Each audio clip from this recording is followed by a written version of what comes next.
Everyone, the topic which we are going to discuss today is the aphorism number one. The aphorism number one states that the physician's high and only mission is to restore the sick to health, to cure, as it is termed.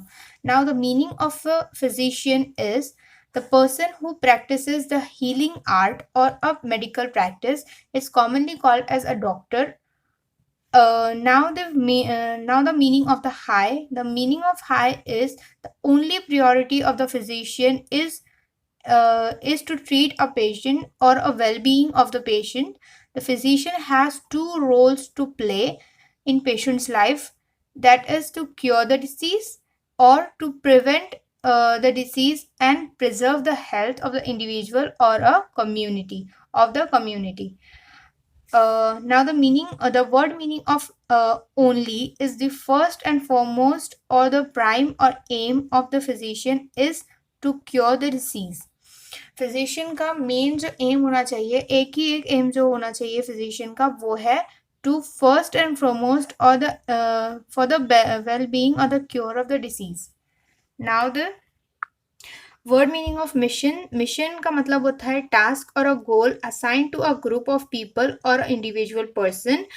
The physician, the German word used by the Dr. Hahnemann was a Beruf, meaning occupation, profession, vocation, calling, or a trade. Why mission, not a profession? Dr. Hahnemann used word mission because the physician is not only the person professional being, but also a humanitarian, one whose heart and mind both work for the betterment of the human suffering. Physician वो बंदा होता है जिसका दिमाग और दिल दोनों भी एक साथ काम करे एक पर्सन की और ह्यूमन सफरिंग के लिए, for the betterment of the human suffering. Now, the word meaning of restore is the thing which is once normal or present, that is, health, is disturbed or absent by derangement of vital force. The harmony of the body get disturbed, called disease. The physician has to recover that.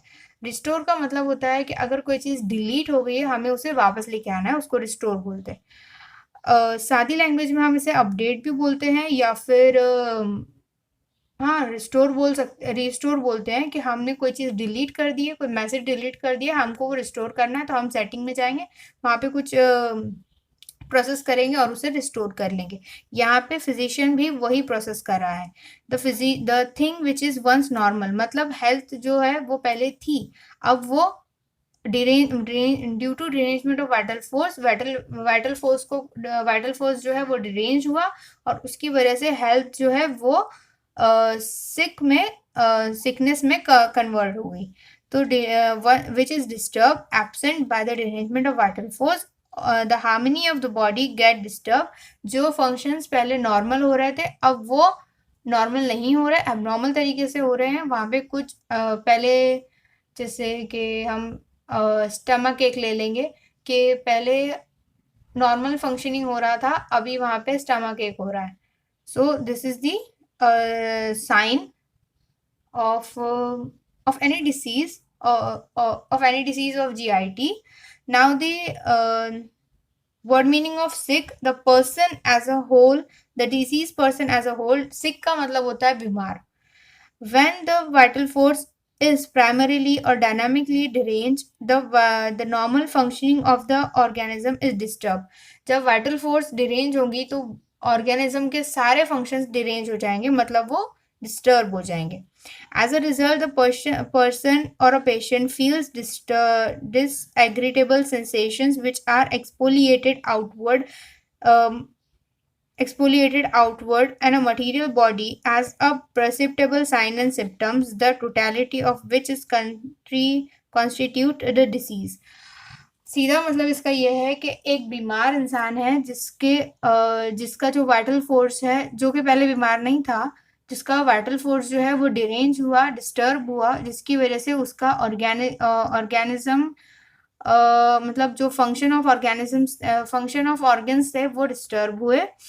And due to that the person get disagreeable sensations, मतलब उससे पहले वो normal था तो उसके sir में दर्द नहीं हो रहा होगा, अब उसका जो वाइटल फोर्स है वो डिरेंज हो गया तो अब उसके सर में दर्द होगा, पेट में दर्द होगा, अलग अलग जॉइंट्स पेन होंगे, रोमैटिज्म होगा, अलग अलग तरह के उसके पेन होंगे। तो वो ये सारी चीज़ें outward, they are exfoliated outward through the material body, वो हमें बाहर नज़र आएंगे। जैसे फीवर है तो फीवर अंदर बॉडी के अंदर है, मतलब फीवर हुआ तो उसकी वाइटल फोर्स डिरेंज हुई और हमें वो चीज़ टेम्परेचर के थ्रू, बॉडी के टेम्परेचर के थ्रू हम उसे साइन एंड सिम्टम्स के थ्रू देख सकते हैं।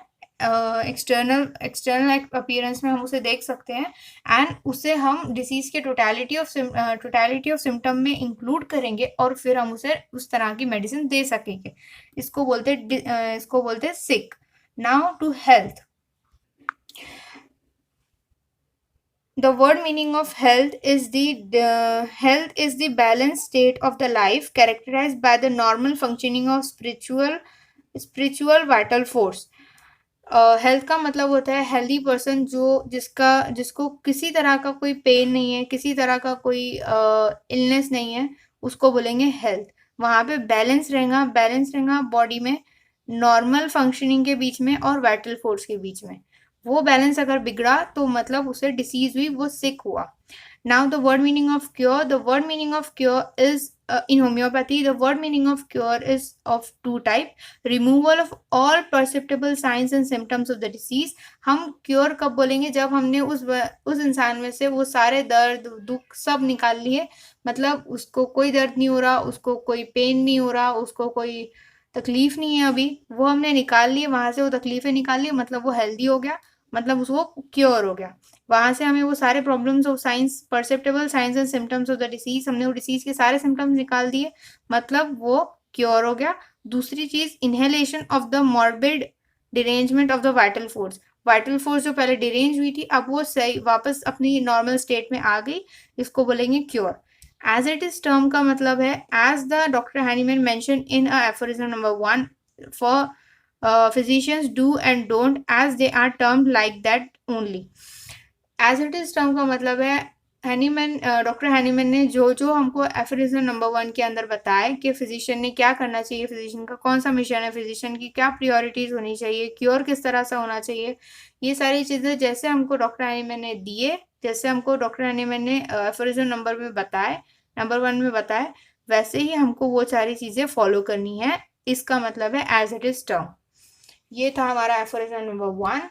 अब हम देखेंगे नेक्स्ट वीडियो में एफोरिज्म नंबर 2।